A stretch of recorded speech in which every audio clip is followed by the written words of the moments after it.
My name is Haleem, and I'll be presenting on behalf of myself, my advisor, Dr. Eli Saber, and Dr. David Messenger. And I just want to say that I'm really excited to be here in Rio and to get an opportunity to present my work and also meet some of the authors that I've been reading over the past 2 years. So this is really exciting. Okay, real quickly, the outline of my presentation is I'm going to introduce you to the overall framework that we're using for object-based image analysis, and talk a little bit about the scale space representation and where the topological encoding fits within that framework. Talk about different methods for topological information extraction and encoding, and look at some of the results that I have. So here is basically a linear map showing our overall framework. So we're trying to take pixels and map them into objects. And the green boxes here, which is the hierarchical representation, was the topic of my previous conference paper. I'm going to go over some of the results of that real quickly so you can see where the topological stuff fits in. That's my previous conference paper. And the topic for today's presentation is topological information extraction and encoding, and that is the presentation for today. So basically we have here a high resolution image, and what I'm showing here is a scale tree, or the hierarchical representation of this image right here. And the way we generate that is we do bottom-up segmentation. We start with the initial over-segmented image, and we do region aggregation and merging one step at a time until we completely merge everything into one region. And as we do the merging process, we are extracting objects and displaying them as nodes in this little tree here.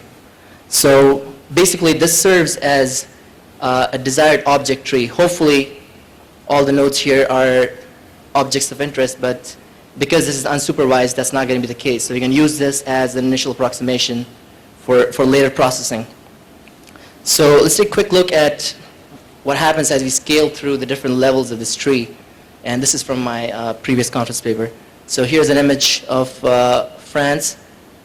And as I step through the tree, you can see segmentations of different levels of detail until we finally come to the complete image.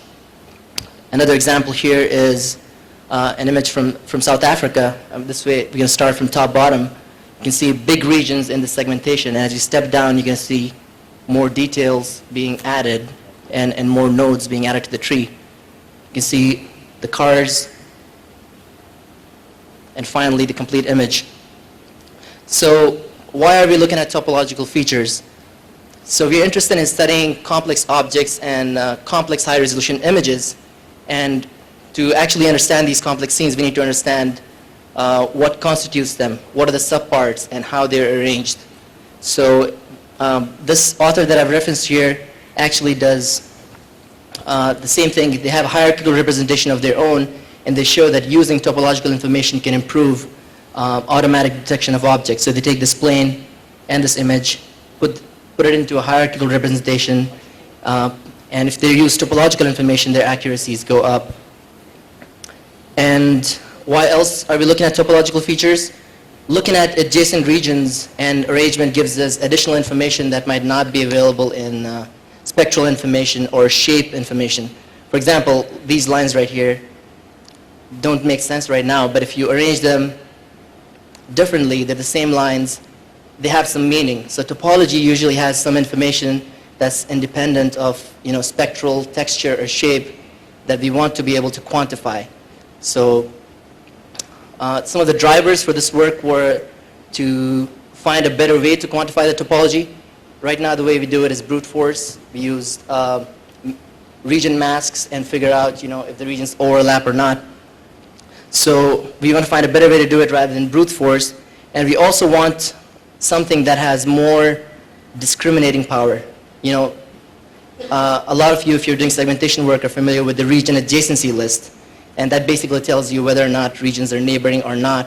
It doesn't go into finer detail than that. So we want to have something that goes beyond just simple adjacency. And that is done through a region connection calculus. We're going to look at that next. We also want it to be efficient because we're working with really high resolution, big images. And if you notice, not only the images are big, but now we're generating a hierarchy of segmentations. And we can see how this processing can quickly get out of hand. So we want whatever method we're using to be efficient. And we basically want to have the ability to pick any two regions within the hierarchy and determine how are they related. And the way we do that efficiently is we use something called the combinatorial maps, and that comes from the discrete topology field. So what is the region connection calculus? It's basically a formalism to, it gives names to how regions are arranged.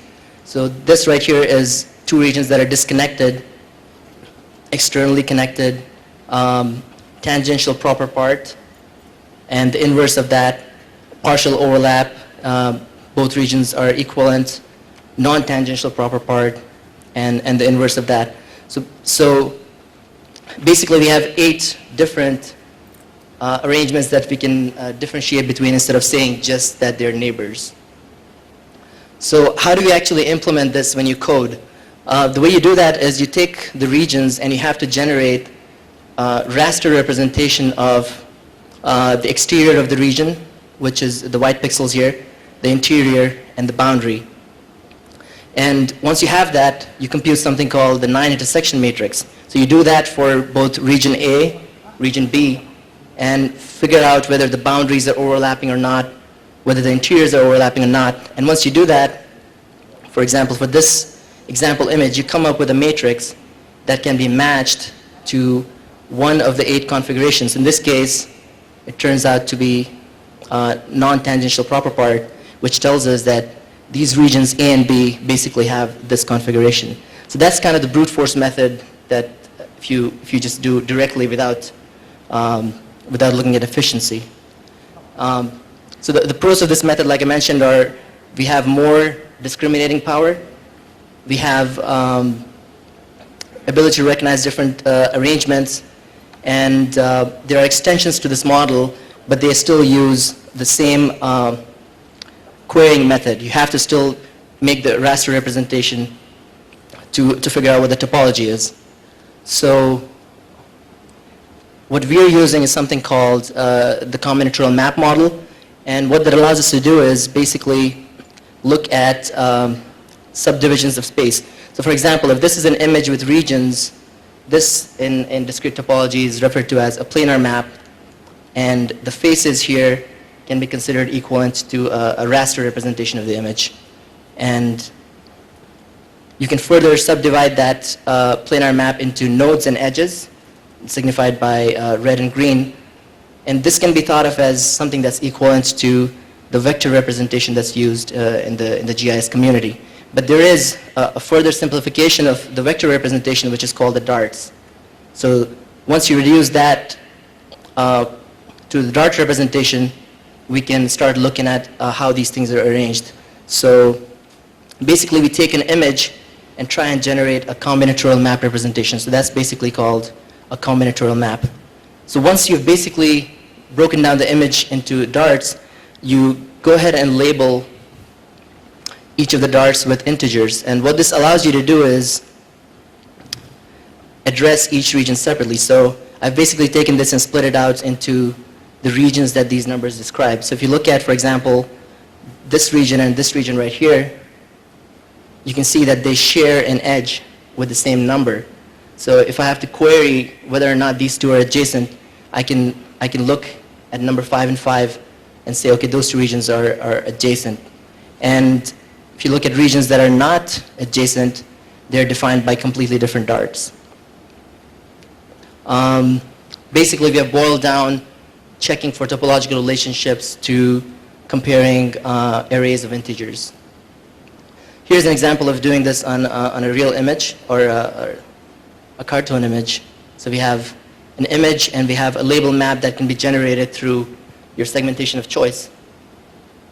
And you can find the boundary map, and then you can identify the node points and basically label the darts. Once you have that combinatorial map representation, you are able to efficiently query topological relationships. The way we do that is if you look at, now basically we've taken this region 1 and it's now described by these numbers, which are darts around that region in a particular direction. And what's actually stored in the computer is this bottom half. These tables right here is what we actually store. And this can be derived on the fly. I've just written them out so we can look at them. So basically we've taken the arrangement of these regions and boiled them down to arrays of integers, which is going to be much more efficient when you're trying to query. So here's an example. So this is an image with various configurations that we saw.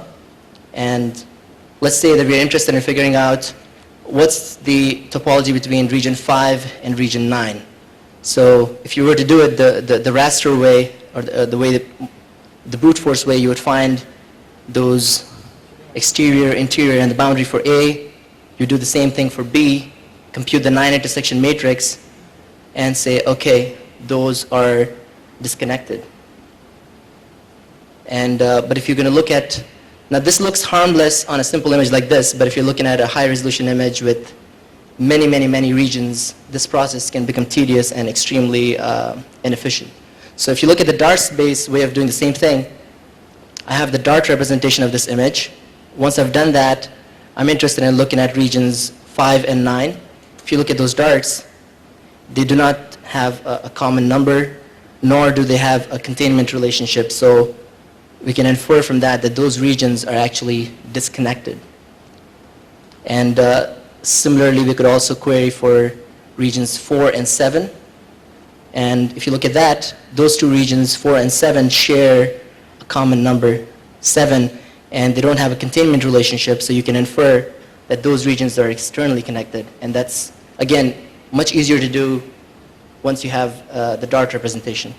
So we developed basically a flowchart to find the topological relationships for 6 of the cases. 2 of these cases are not included because in our segmentation, there's no overlapping regions. We basically build bottom up, and we don't have this case where regions overlap, nor do we have a case where they're equivalent, because they're going to be unique. So we looked at how we can accomplish this for disconnected regions and also externally connected regions. Okay, so just to do a quick comparison of efficiency, what I did was I did a computation for region adjacency list. This is a common thing that a lot of people use in segmentation. So I have segmentations here, and if you look at this segmentation with about 4,000 regions, you can see basically the adjacency list is finding all the neighbors for each region within the, you can see the pixel-based method is much slower than the dart-based method. And obviously as the number of regions goes up, you can see that dart-based queries are going to be much faster. So we have an efficient way to query for topological information, and we don't necessarily have to maintain this list. This was just for comparison purposes, but you can query the neighbors on demand from the list. You don't have to store the adjacency list. Basically, the summary is we looked at the scale space representation, the RCC8 formalism to have basically more discriminating power between arrangements. And we saw how we can use the combinatorial map model to encode this topology efficiently, and how we can actually derive the RCC8 predicates using this combinatorial map model. And it basically provides a better framework. And right now we're working on extending this to multi-level queries. Basically, if you're interested in finding a topology between a region which is down here in the hierarchy to a region way up in the hierarchy, we want to be able to do that. And the next step is to basically use some kind of a probabilistic modeling to map these regions that have now attributes which are spectral, textural, and now also topological. So that's kind of end of the talk. Do you guys have any questions? Yes.